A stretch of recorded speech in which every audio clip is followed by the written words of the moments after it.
and good morning. Thanks for joining us. I'm just waiting for my guests to arrive here. I figured they would be logged in already, but I will double check. Oh, I hear something. Ah, hello. Hi. How's it going? Great. How you doing? It's a beautiful morning. It's a beautiful morning here too. Yeah, really nice. Yeah. Good. That's good. Yeah, cold. There's not 10 feet of snow on the ground. Oh, well, yeah, we still got snow, but, you know, it's BC. It's interior BC, so what do you expect? Yeah. Yeah, you're going to have snow. I'm not a fan of snow. I like looking at snow. Snow is pretty to look at and not fun to be in. Hello, Ricardo. Are you there? Hello. Long time no see. Hello. Great. Yay. Yes, everybody's here. Yeah. Fantastic. Cool. Yeah. Well, cool. Thanks for agreeing to do this with me today, guys. No problem. Yeah, Brent A. Harris, our first gentleman who showed up, and Ricardo Victoria, who is at the bottom of your screen there, are both authors who are part of the Gunsmoke and Dragonfire anthology. They've also done a lot of work together on a lot of different projects, so I thought it would be really fun to interview them both at the same time, and they would, probably, feed off each other, and it'd be cool. Exactly. We cannot kill each other to this to the chat, so it should be a pacific affair. We'll shoot some verbal bullets each other's ways. I'm sure. Oh, yeah. I'm sure. I'm looking forward to it. I think we're going to have a great time. Right. So I'll start by reading the bios that I wrote for you guys for your stories. And if I get anything wrong, please let me know. I will start with Ricardo because his story appears first. Okay. I met Ricardo as part of the Sci-Fi Roundtable, a loose collective of mutually supportive science fiction fantasy authors. He's one of the founding authors/editors of Inklings Press, an acclaimed small SFF e-press. Also published with Rivenstone Press and the Wicked Library podcast, he's a passionate man who cares deeply about humanity and the future of the planet. A story he co-authored with Brent A. Harris, Twilight of the Mesozoic Moon, was a finalist for the 2016 Sidewise Award, which recognizes excellence in alternate history. This impresses the hell out of me because English is not Ricardo's first language. He comes from Toluca, Mexico. Ricardo holds a doctorate in sustainable design, as if I weren't impressed enough, and he lived in the UK and traveled in Northern Europe in his postgraduate days. Since then, he has returned to his hometown, where he works as a lecturer, researcher, and part-time game designer. His first full-length novel, Tempest Blades, is coming soon from Artemisia Press.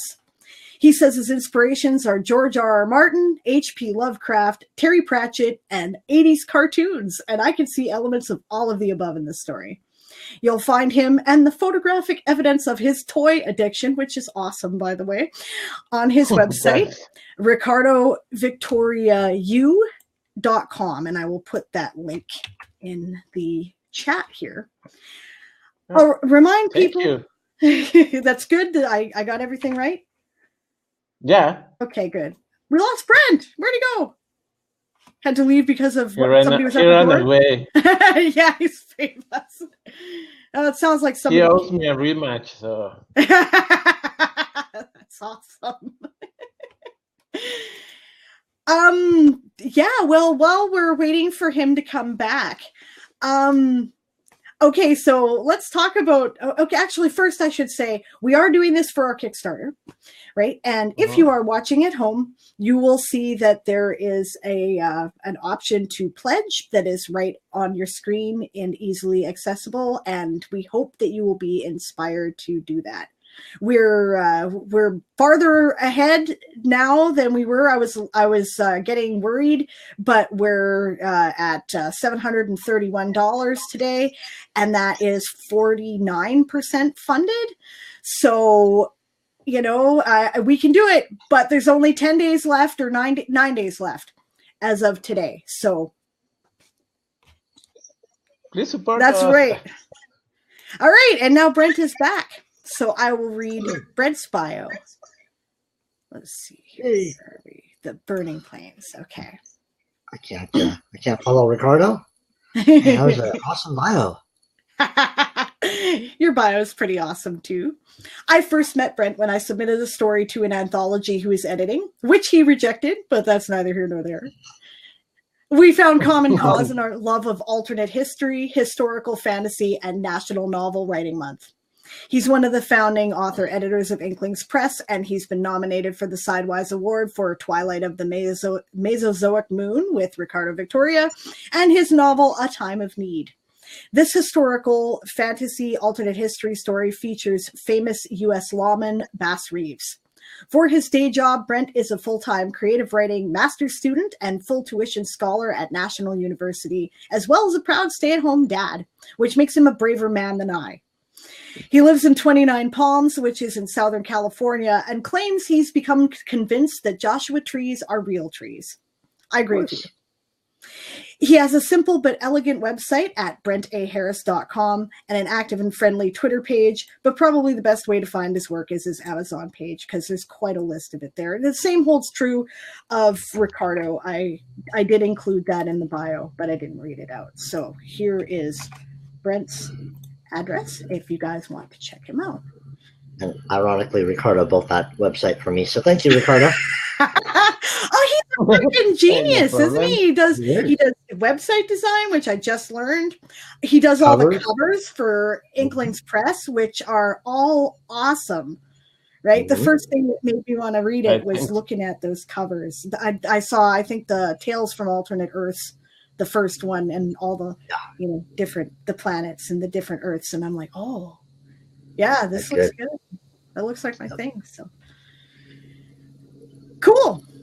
All right, thank you guys for joining me. Let's start with you guys. You guys have been working together on Inklings Press for a few years now, and it's a small press, but it's getting a lot of attention and a lot of respect.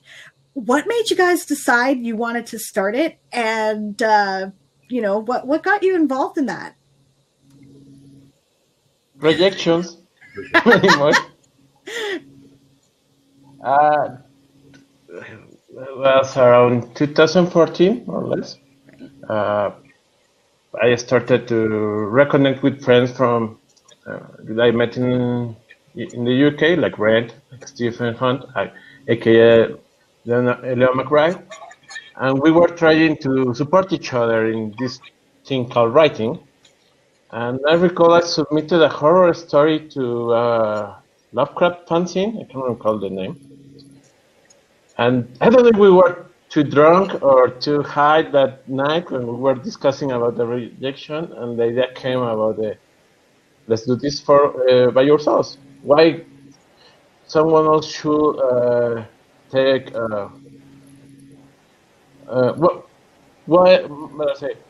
why we need someone else to do this job if we can do it ourselves? So we started to look into what entailed to self-publish, all the work it takes, and we started from there. Although I admit that Brent and Stephen take most of the workload because being English their first language, their native language, they can do a lot of stuff I honestly can't. Well, I don't know whether or not their workload is more. I mean, you're still actively involved with all the marketing and cover design and all that stuff, and that's just as important when you're a small press. That's really. It's not like I think you're doing your share there. Yeah, all I do is the rejections. So click. Now we're on the other side, and it's just amazing how many amazing, awesome stories. And I had hoped that you had forgotten about that one little incident you brought up. No, you didn't. No, you were right. It's a wonderful story. It was one of the best stories I'd read. It was a really good story. But it was fantasy as opposed to alternate history, right? Or science fiction-y, improbable, speculative elements. And you're right. It kind of ends on a note that's ambiguous, and you're not really sure what I'm doing. But yeah, you were right. You were right to make the decision. It's cool. I hold no guilt. I was just teasing you. Oh, I know, but it is really tough. It is, especially when we're a close knit group of writers and we all know each other too, and having to say no to friends, to people who have to go and interact with. It's challenging. So it's really interesting to see both sides, to get the rejections for yourself for the stories I send out. I got 2 rejections so far this month on stories I've sent out, and then having to send them out. No. Okay. Well, taking along the idea from Brent, on one hand, it's hard to reject stories from people we know that have been collaborating with us.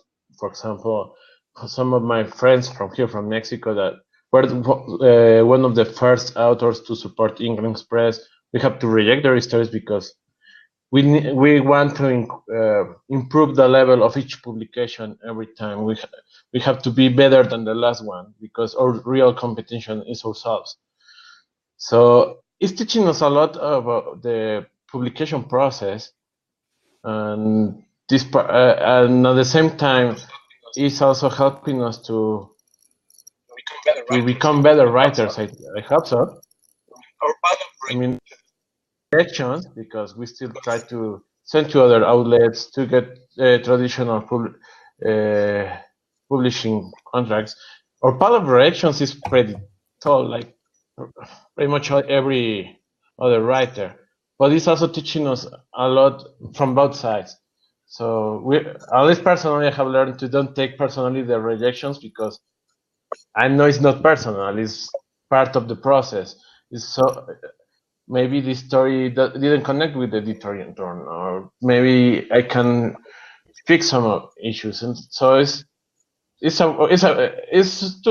has helped us to understand that writing is a work in progress all the time, and the only rush, or say something like that, is to improve ourselves, to be better than our previous story, to be better writers than we were yesterday. I found that myself. This is, my first kick at this can, right? And I agree with you. I had to turn down friends too. I felt terrible, but yeah, right. I was astounded at the quality of stories that were submitted. I assumed that, there'd be a few really great writers out there, and then, there'd be a bunch of stuff that wasn't, and I was totally wrong. Everything was awesome, right? So yeah, yep. picking the ones that you're going to publish, it not necessarily, would you say, right? It's not necessarily even about what's the best story. It's about what fits best with what you're trying to do. Yep. Yeah. What's in sync with the vision you have for that particular anthology. So, and that doesn't mean that the story's not good. It just means that, yeah. Maybe wasn't the right fit for that particular publication in that moment, but it will be for another one. Somewhere down. Plus writing is subjective. I know that Ricardo and I don't see eye to eye on all the stories that we received on this latest submission call for fantasy. It's going to be a great anthology. I missed your deadline. I'm sorry. I had a great story too, but it was in consideration for someone else, and it didn't come back in time. So sorry. I'm like, but I'll get the next one. Yeah. Oh yeah. Yeah. Well, we tend to argue a lot about the topic of the next anthology, so I hope I can beat Brent in his relentless quest to get alternate history every single anthology. Alternate Earth story's got to come out soon, maybe in the next year or so. But we'll have to do a couple of different ones before that. We're just always arguing. That's the thing about Inklings Press. We like to argue with each other. But I think that makes us bring our A game. We can't just say we want this story or we only want to do this topic. We have to have a real good vision of why we want to do that and win everybody else over. I think that makes us better. Yeah, it's not a single person decision, which I think is good. It's not either a committee decision. It's more, we get together, we read all the stories, get our opinions, and start working which ones are a fit for the anthology, which ones are not, what are the reasons, because we are four in Inkling Express, the both of us, plus Leo McBride, plus Rob Edwards. So the four of us have pretty wildly different styles, tastes. I mean, I and Rob rarely see eye to eye in taste. We have the most extreme points of view. Brent and I tend to argue a lot because I tend to be more a writer of the narrative kind of thing. I don't focus too much in the technical points. Brent is an excellent technical writer. He's really, really good at what he does. So we try to instead of balance each other out, I think. Compliment. Yeah, because we each other see points of view or blind spots the other is not seeing. So, I mean, even if I don't agree with Brent most of the time, Brent has been better reading my novel for the good part of 3 years. Probably he's sick of it. Oh, it's a fantastic novel. I cannot wait for Tempest Blades to come out. Everybody's just going to absolutely love it. But all his input helped me to improve the novel. So I'm thankful to have a friend that is a good friend that can tell me the truth and say, you know, this doesn't work, and give me the reasons. And we apply the same philosophy for Inkling Express and for each of our stories. We are our first beta readers and our first toolbots to say this story goes, this story needs fixing this. We might not agree, but it's good to have that feedback before taking things outside to the wider world. Well, to be fair though, we did give Rob the Thanos gauntlet this anthology, so he did have some ultimate cosmic power there. I hope he's not too mad at me. He also submitted a story, and it was this close, right? Oh, yeah. But the Rob's problem is that it came in like near the end of the submission period, right? I was running out of the room in the word count that I wanted to do. I had to make a decision between like 3 or 4 equally good stories. And yeah, his story had similar elements to some of the other stories. So that is why I had to read. And I felt terrible. He's being nice to us, though. He's reading a couple of our stories on his podcast anyway. So I'm really cool. He's really cool. And he's going to read his own submission as well, which he might be the catalyst. If this works out, there's probably going to be a Gunsmoke and Dragonfire 2, because I had to turn down so many great stories that that's cool. So I get you. Whatever you guys are doing, though, appears to be working, right? Because I have never seen such recognition and visibility for a press of your size, an e-press of your size in the science fiction. Small press. So. We are really but you know, the people who are, you know, involved in the field and have been for years, and we all know them as household names, they know who you are. They're reading you. Right? They talk about your work. You're getting nominated for awards.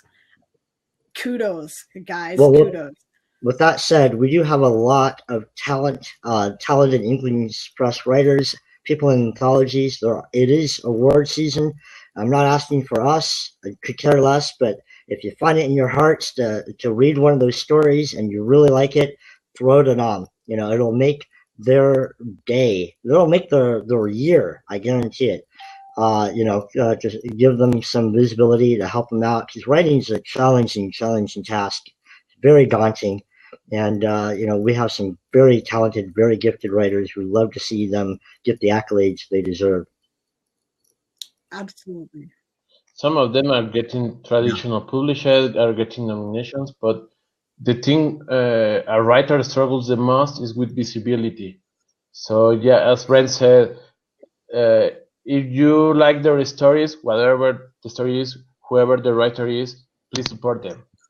There is nothing more motivational for a writer to know that someone likes what you're doing. So, please do it. I agree with that too. All right, so your story, Twilight of the Mesozoic Moon. I'm curious about that. Oh, boy. Right? How did you guys? I don't want any spoilers because I haven't read it yet. Right? So don't be spoiling it for me. But so snap his fingers and I don't know. So you don't want the spoilers, please come back in 5 minutes when we finish talking about No, it. we don't want to spoil it for Diane. No spoilers. Yes, but how did you guys come up with the idea? What inspired it? All Ricardo's fault. It's usually always Ricardo's fault. Everything usually lands at his feet. So yeah, blame it on Ricardo. Yep. I love it. The basis of the idea is all Ricardo's brainchild. So it's his fault. That's great. And we were working on alternate history, the first alternate Earths, the first volume. To be honest, I really suck at writing alternate history. For some reason, I cannot get the hang of it. And I thought it would be funny to write a story of dinosaurs doing the Apollo 11 mission. That's fantastic. For their own reasons. And it got rejected by your submission editor. I don't know what you're talking about. Was Brent. But I just like to reject him. He liked the idea enough to be kind and say, "Oh, let's work together on this one," and to start. It had such a great conceit to it. I love the idea of it, but I just didn't see a traditional structure of a technical story. It was really more of a very well developed pitch. And I was like, well, let's do something with it. And we fought a little bit. We fought some more. And then we just kind of brainstormed and created a story out of this wonderful idea of Ricardo's, and then the rest is history. Really, really old. Fantastic. Prehistoric nomination for the Sidewise Award, which is presented at Worldcon. I understand, right? So this is no small potatoes. This is like big attention, and people like Harry Turtledove are on the ballot, right? So that's like we were lucky he didn't write anything that year, so we weren't going up against him. Oh, that's hilarious.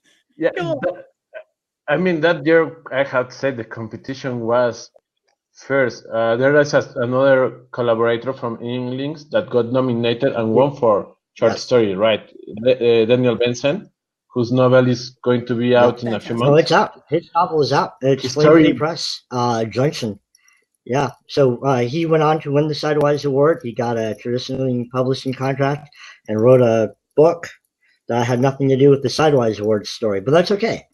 It's a wonderful book. It's also a book I was able to beta read a long time ago, and it's a fantastic book, and everybody's going to love it. He's got a very Michael Crichton style to him. Oh, cool.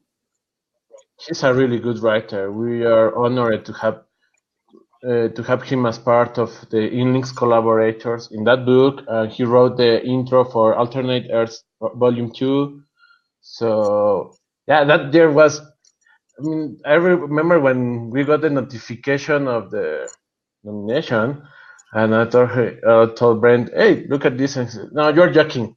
Come on, it's not going to happen that soon." And, no, seriously, don't check your Twitter. We are nominated. That's fantastic. And yeah. My wife took me to dinner just for the nomination. She said, "We need to celebrate this, regardless of what happens. You need to celebrate this." That's great. I love the way you guys are pitching your writers here. This is cool. Yeah, you guys are very dedicated to your work, obviously. I'm talking about your story, and you're like, no, you want to read this guy's story. It's also much easier to talk about other people than oneself. Yes. Yeah, I hear you. It is a thing that doesn't come naturally to me. I suppose it doesn't come naturally to any writer trying to pitch your own work, because you're like, I don't know if it's any good. I think it's good, but that doesn't mean anything, exactly. Right? Oh yeah. I'm so introverted. Besides, if the tide goes up, it goes up for everyone. So let's help each other. Absolutely. Writing is not a zero-sum game. We can help each other, promote each other, create a wider net of readers.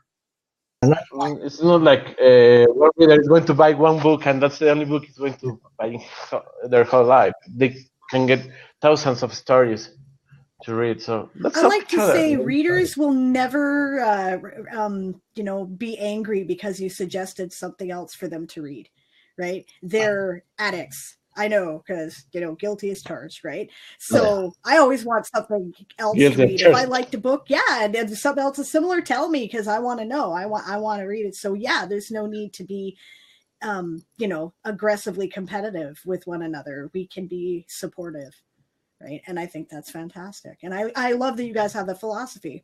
And you certainly have been demonstrating that in the process of this, right? You guys have been really, I noticed you've been actively supporting things on social media, and you've been talking about what we've been doing. And you're right there when something has to be done. And I appreciate that. It's, you guys are excellent to work with. I've really enjoyed it. Thank you. Yeah. It's fun. You got a great project here. Well, thanks.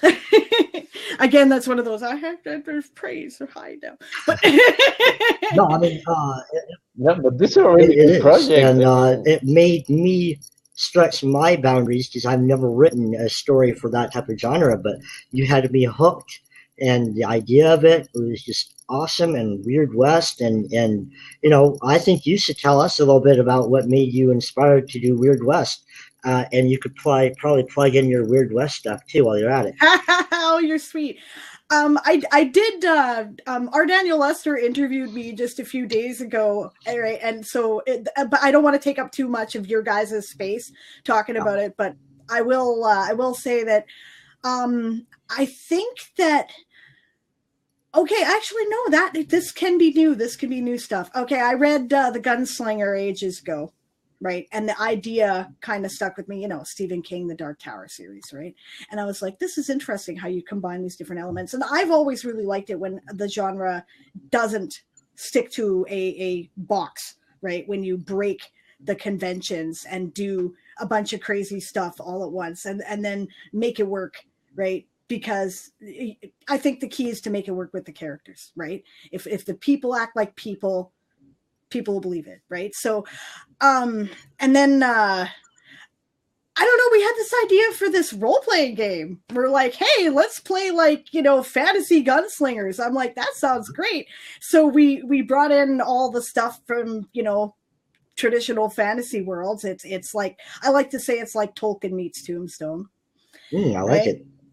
And I thought, let's do this. And I liked what we were creating there so much that I was inspired to write about it. And of course, what I'm writing is not actually what happened in the game, right? But it is loosely based on that initial role-playing game, which, and so, so it's called The Weird West Chronicles, and there are 6 stories in the series. They range from a novelette of about 8,000 words to the last one, which was a novella, almost novel of 45,000 words, because that's how long the story was. Damn it. So, and the one I've got in the collection is the 7th Weird West Chronicles story, but I don't think you have to read the other ones to know what's going on. I deliberately didn't stand alone, so. Yeah. If one's a fan of Martin's Wildcards universe, they'd be a fan of it. Oh yeah, that's my thing, man. That's so good, Oh yeah, fantastic series. Very, very underrated. Hopefully, it's getting some love that it needs. Yeah, I hope so too. Yeah, it's fantastic stuff. It's totally my thing. And obviously your guys' thing. You guys do lots of I mentioned this at the beginning, but if you go to Ricardo's website, right, you see that he has this thing where he takes action figures and he photographs them doing cool stuff. Like he's got the Ninja Turtles on vacation at the beach, right? And it's just, I love it. I think it's great. What made you come with that idea? I think that's fantastic. I don't see anybody else doing that. I used to be in a couple of toy collector clubs here in Mexico, and they had weekly competitions about random topics, like toys playing with food. So you took the photo, and submitted to the Facebook group. And then I decided to, hey, if I'm going to take all these pictures, I better do it for my website. And since I'm a toy collector since I was in college, I have plenty of toys to play with. Sure. Cool. And yeah, I do it. I get bored so easily that I need something to keep me distracted. I understand. Yeah. And now my wife, who wasn't a toy collector, is getting her own action figures, Japanese action figures, and is starting to take pictures of them and putting them in her website. So yeah, it's becoming a family hobby. Fantastic. I have this collection of like Dungeons and Dragons style minis, right? That I paint and I keep. I don't actually tend to use them on battle maps because we just don't have the space and time, right? When we're doing gaming. Do you guys actually, I should ask, do you guys do role-playing gaming? Is this something that you guys do as a hobby? Because you guys both strike me as gamer types. We're definitely gamers. Ricardo more for the RPGs, and Right. I need my own D&D group, which I'm raising slowly, a year at a time. But eventually, when my kids get older, we'll be playing some RPGs and maybe some Call of Cthulhu or. Fantastic. That's actually how the four of us meet in the UK. There is this board game called Heracles. Okay, yeah. It's a word game with superheroes. So my university, where I was doing the PhD, hosted one of the national tournaments for the UK. One of our common friends, Julian Breen, was judge for the tournament. So he introduced us, and I had the misfortune to face the three of them, and the three of them kicked my ass. At least Stephen was gracious enough to say, "Hey, buddy, give me a second. I have to take it." Stephen was gracious enough to say, "Here, I have this spare figure. Please don't feel bad. Sorry for kicking your ass." Brent was a total. I didn't. I just went in with my little Superman figure and wiped them out. But you know what? Stephen kicked my butt with a bunch of X-Men. Who knew X-Men could take out Superman? That is interesting. I did not know. Ooh. Yeah. Yeah, that's fascinating. I would have loved to have been a fly on the wall watching that. Yeah, and I don't remember what Rob. Yeah, it was funny because. Sorry, no, it was funny because the whole game, Brent, was, I'm sorry for what I'm going to do. I'm sorry for taking down this figure. And dude, I have been playing for only 2 months. It was bad. Go slower. Superman does tend to punch pretty hard. But so we're all gamers. We all met at Loughborough in the UK. You know, I mean, you had so many. I'm American. He's Mexican. I don't know.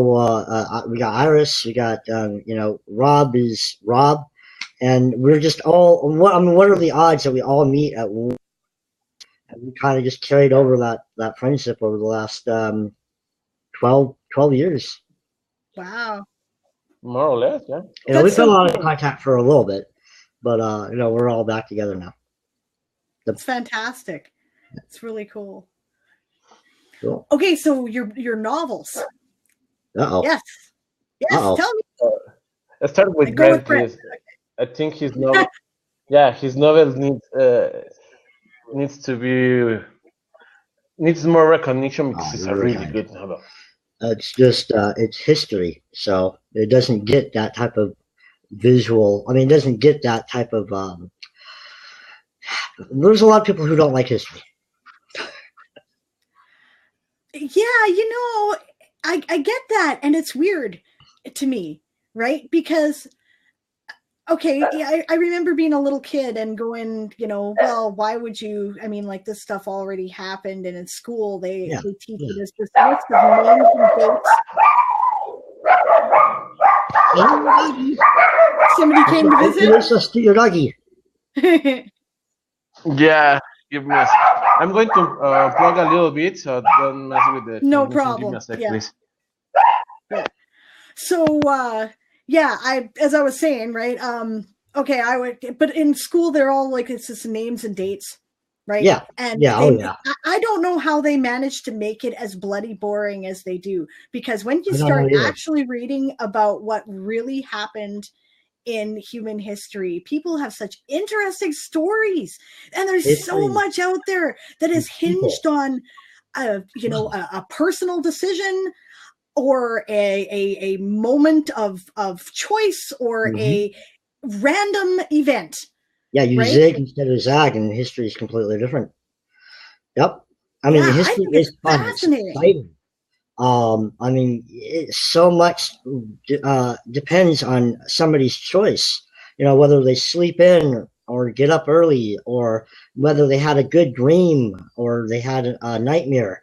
You know, I mean, our entire geopolitical sphere is built on people's dreams. You know, waking up and having a dream about a cross in the sky, and all of a sudden everybody's Yes, and thus Judeo-Christian. Christianity is everywhere. Yes, Yeah, exactly. exactly. I mean, that's what we're talking about when we talk about history. We're not talking about names and dates. I mean, those are good to know, but you can look those up in a reference book. What people need to get from history is exciting. It's people's choices. It's, you know, George Washington fighting for the British during the French and Indian War, getting snubbed by the British, not getting appreciated, and then going, you know what? I'm American. I'm going to fight for the Americans. But what if he didn't? What if he got recognition for his actions in the French and Indian War? He got that British red coat because he was only a militia, acting a militia. He wasn't actually, you know, they didn't consider him part of the British regiment there. But what if they did? What if they made him part of the British military? And I And mean, this is where you started, right? that's where I started. French and Indian Wars, my point of departure. Just, you know, a small little thing, tiny, tiny little thing, a bullet missing by inches, Uh-huh. and it changes the course of history, of American history. I find it so interesting. I think alternate history is one of the most fascinating genres, because okay, and historically, right, okay, people talk about world building in science fiction and fantasy. Dude, right?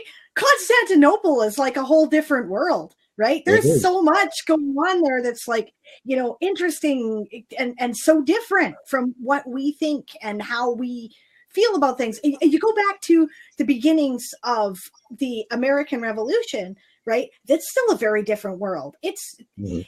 I mean, we get this, and okay, me being Canadian, Ricardo Yeah, being yeah, Mexican, and yeah. you being American, right? We were probably all taught slightly different versions of Hmm. what happened there that reinforces our cultural myths, right? Yep. Mhm.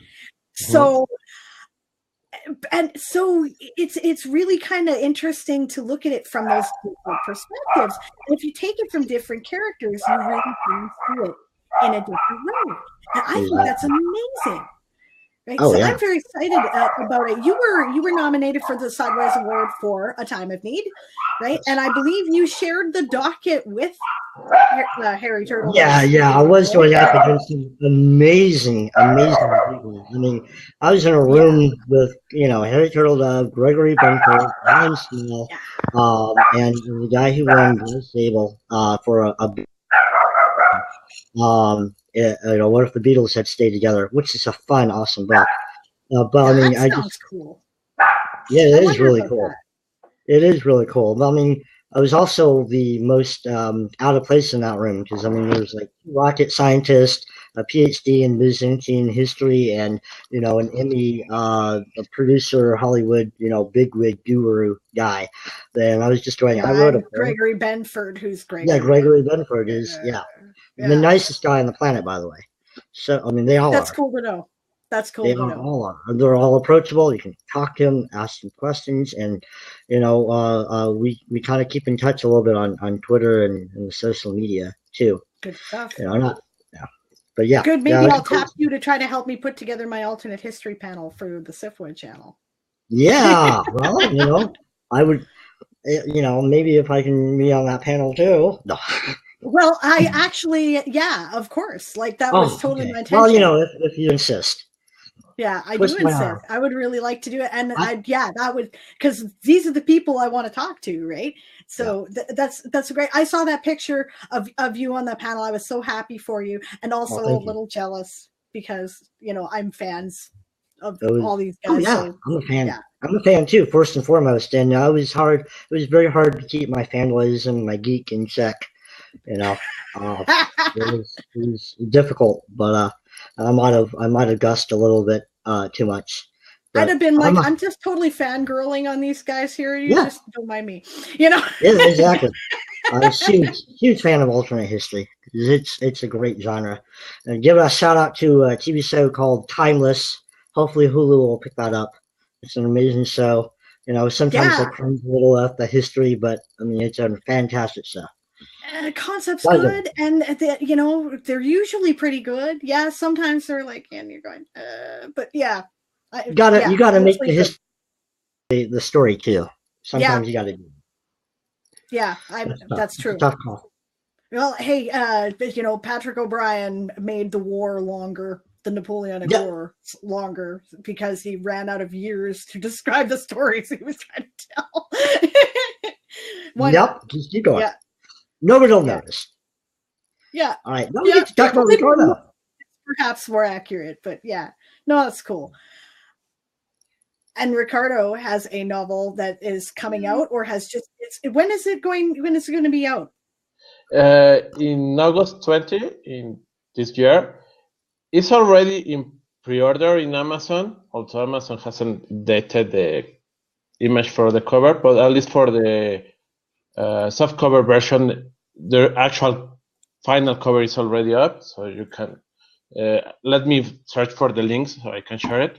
Sure, please do. That would be great. Tempest Blades is what it's called. Just a reminder there for those who are playing along at home. And so what, again, without spoilers, give us the elevator pitch. What's it about? Well, for starters, it's my love letter to the role-playing video games I played when I was a kid, Final Fantasy, and to the anime and Saturday morning cartoons I watched when I was growing up. So it's okay. Cool. It's a science fantasy story. Science fantasy is like the redhead stepchild, seventh son of fantasy and science fiction. Mixes elements of magic and science. My favorite genre. Yeah. Yeah, it's really crazy. And I'm having really fun. So the idea is you have this retired warrior that by doing a favor to a friend has to go back to the field to stop a villain, and in the way he meets two kids that remind him a lot of his friends that already passed away, and he's now in this crossroads about letting his past weigh on him or get over it and train these kids because he needs his help. Their help to solve this issue he has at hand.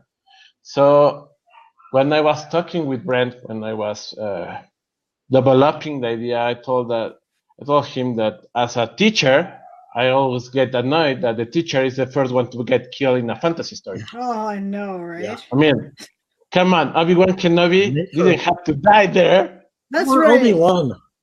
Guys, every time I watch Star Wars, every time they don't ever change it.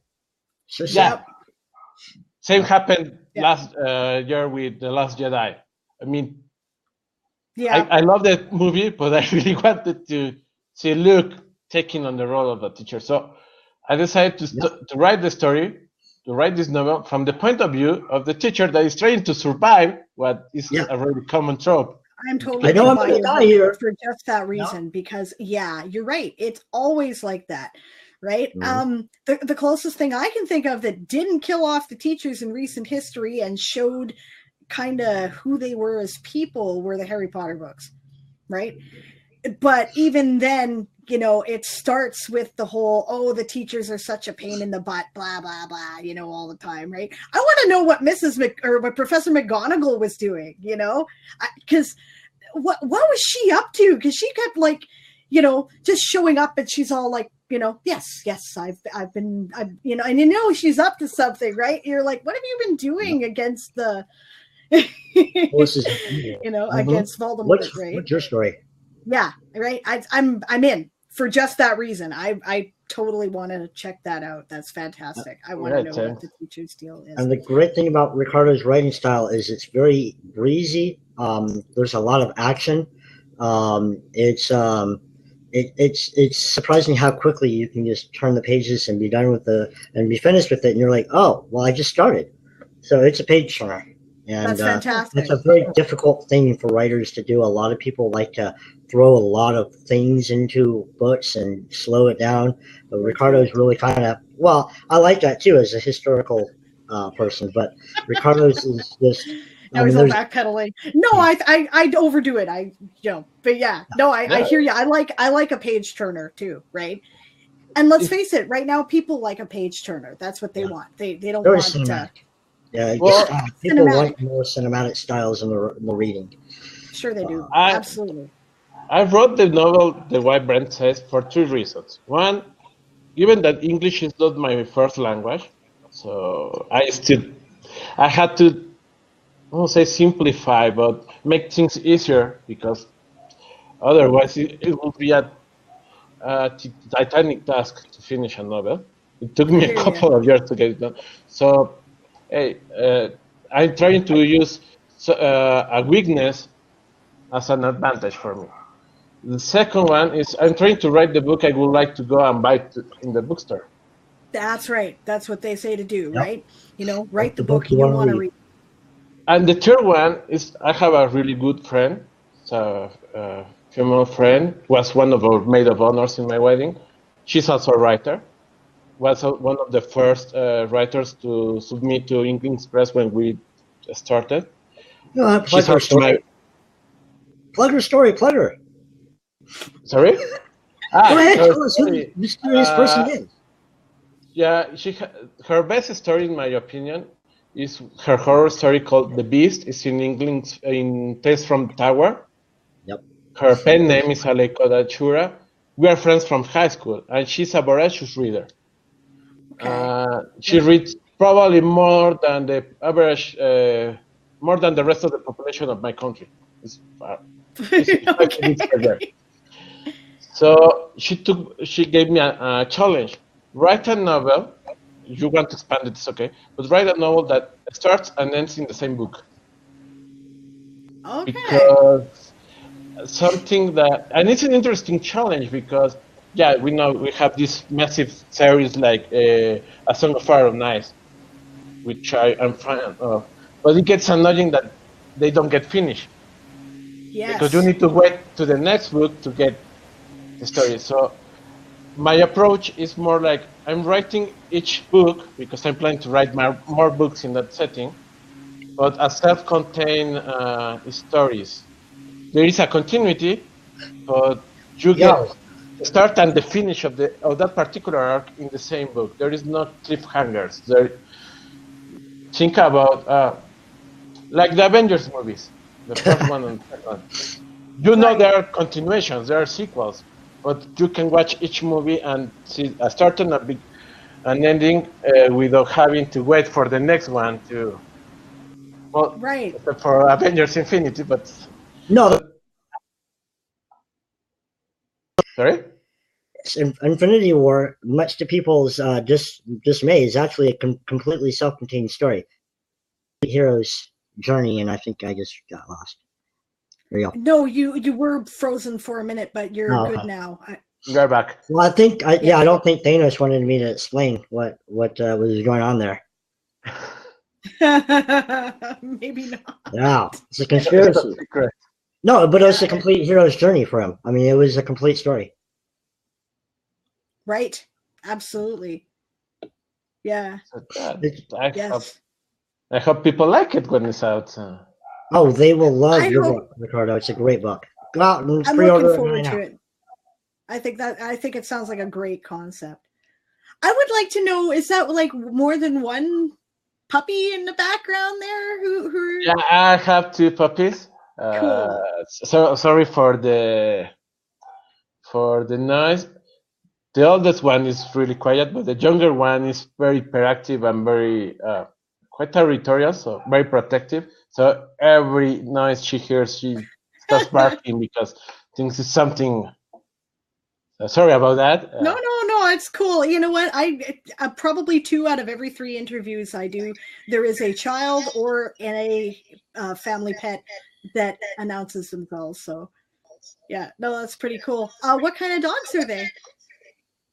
Maltese. Nice, cool. One is a Maltese Bichon, and the other one is, I can't recall the specific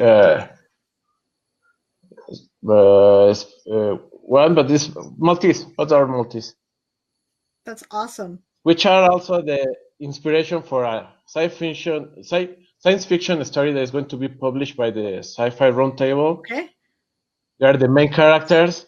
Cool. Because I wrote this story as to prove, Brent, that you can get good science fiction with anthropomorphic animals. It's a good story. He convinced me. He won me over. I can imagine this. Took me 2 years. Yeah. Oh, come on. You can't have animals as main characters. There's lots of magazines now that just won't even look at that kind of thing anymore. They're like, nope. It's tough. But it's no, tough. you can. So you can do. Hey, my favorite book of all time is Watership Down. Mm-hmm. That's a really good book. I love that. I read it about once every 10 years, right? Just to maybe sometimes 5, right? You know, and every time, as of course I age, I get something new out of it, right? So yeah, so yes, you can, absolutely. I think so. So I've got cool. I'm looking forward to your novel, right? Now let's talk about the stories you guys are contributing to Gunsmoke and Dragonfire. What inspired your idea without and again without spoilers? We don't want people to figure out everything about the story just to we want them to to know more. You must get the book. Yeah, exactly. Yeah, Ricardo, what inspired your interesting story? It's called No Cell. Right. And I thought I loved your take. So yes, I am curious about what inspired this idea. I got several influences. One, you remember that movie called The Last Samurai? Yes. Yeah. So they had this idea of their version of the story with the Americans selling weapons to the Japanese in the Meiji era. Actually, in real history, were the French and the British, but obviously they made some changes in the story, and it made me think when I saw the submission call, it would be cool to explore in a fantasy setting how the introduction of firearms is going to change everything. Because wizard can't blow an army, but if the army can't take it back, can answer to that firepower with weapons, it's going to change the mechanics of the situation. And the other inspiration I have is something I see a lot of during my lectures on sustainability, that we really don't think in what we are designing, the technology we're developing is going to change the world. We just do the things because we think we can.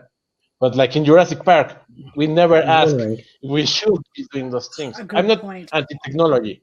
I'm just saying we need to be more conscious of what we are doing, what we are developing, because we are changing the world around us, and not always for good. So those were my 2 main ideas, and I have never written a Western. Yeah. So say, what the hell, let's do it. Yeah. And see if it sticks.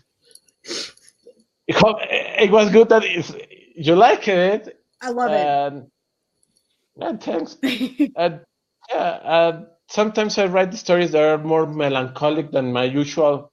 Most of my stories are really upbeat. I wanted to do one that is more melancholic, more like, not everything is going to be perfect, but we can do it. Just keep moving along. It's one of the things that I really liked about the story, actually. Right? When I decided I was going to put this together, I said, okay, everything's going to have a fantastical, speculative element, right? But everything is going to have to be a Western, right? So, what is a Western? Right. And one of the things about Westerns is that often they deal with morally ambiguous characters and issues that may not necessarily be happy endings for everybody. Right. And so that was one of the things where I felt you'd captured the real feel of that. I thought, yeah, this is exactly what I'm looking for. I didn't initially see The Last Samurai influence, but now that you mention it, I do. Right. Definitely. Right. And I like it. I like it a lot. I think you sell yourself short, though. I think you say, oh, I'm not good at alternate history, but you ask yourself those questions that define alternate history. Like, well, okay, what would happen if this had happened instead of that? All right. And the question you ask yourself is, okay, if the world were magic, right, when would they have developed firearms, and would they have, and what would that mean when they did? Right. And I think that's exactly the kind of questions that make for good alternate history stories. So I think you're underestimating yourself. No, what happens is I can create my own worlds and my own world building and play those questions. But when I work with the real world, despite me being an avid reader of history books, I have troubles to do what Brent always tells me, that is, yeah, you have a departure point, but how it's going to affect the rest of the world. So I'm still struggling to get a good alternate story. I'm not saying I'm not going to work on it. I just need to find a good story to tell, and hopefully this time he's going to like it. Exactly. Because that's my standard. If Brent like it, then I'm on the other side. Because he's an expert. Oh no, he's an expert on history. So you're the one with the PhD. So if I manage to convince him that the next one is going to be a good one, then we will see. Oh, you always blow my socks off. You write such great stories. There's some good, strong talent, and I'm just happy to be part of. And just like this anthology, I'm blown away when you released the list of the writers for this anthology. I'm like, these are all good writers. What am I doing here? No.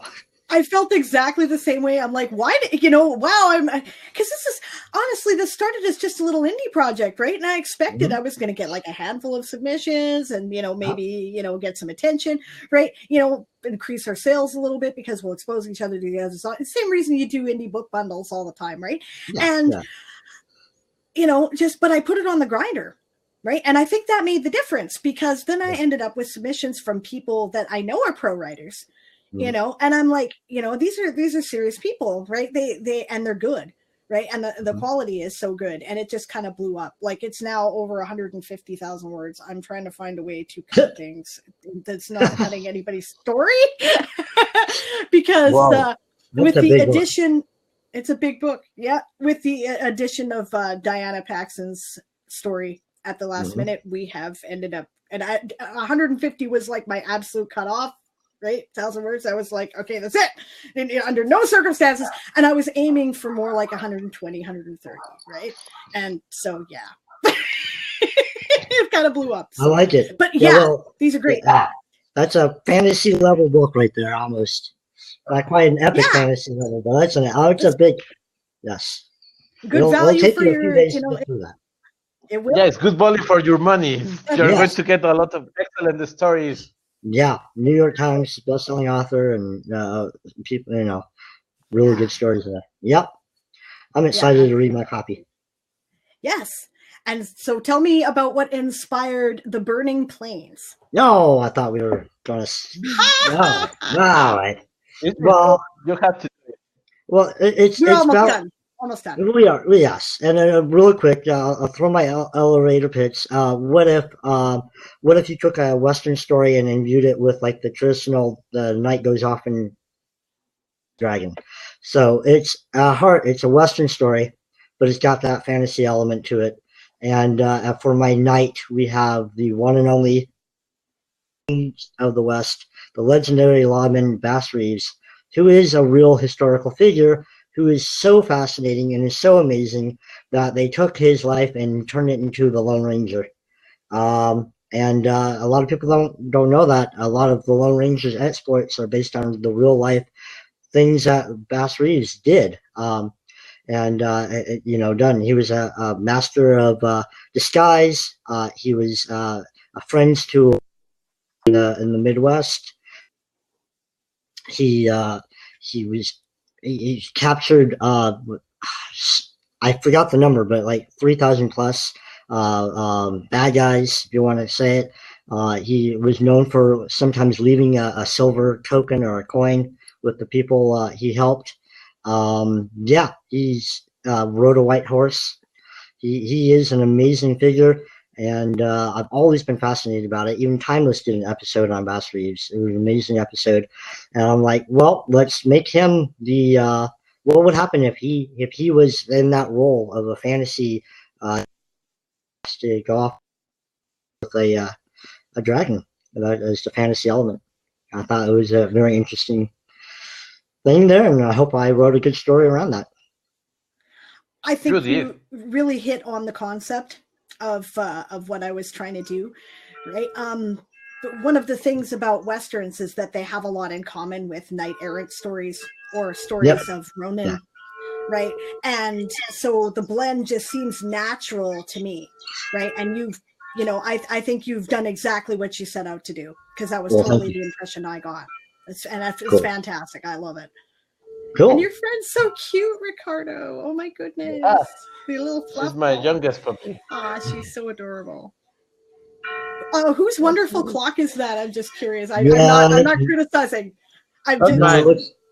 It's mine. I'm over at my in-laws' house on my wife's business trip. Yeah, sorry. No, don't be. It's a beautiful sound. Hey, it's okay. I mean, Bass Reeves, the Lone Ranger, tends to use this soundtrack with bells and everything. It's just part of them. There we go. Yes, the ambiance. The ambience of your story. Uh-huh. Yeah. Yes. So yeah, don't worry. Well, we're at the hour mark. So thank you both for joining me today. I've really had a great time with this.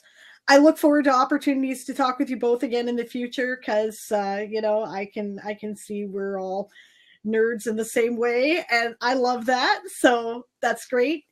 Cool. And thanks for the invitation. Yes, people buy the book.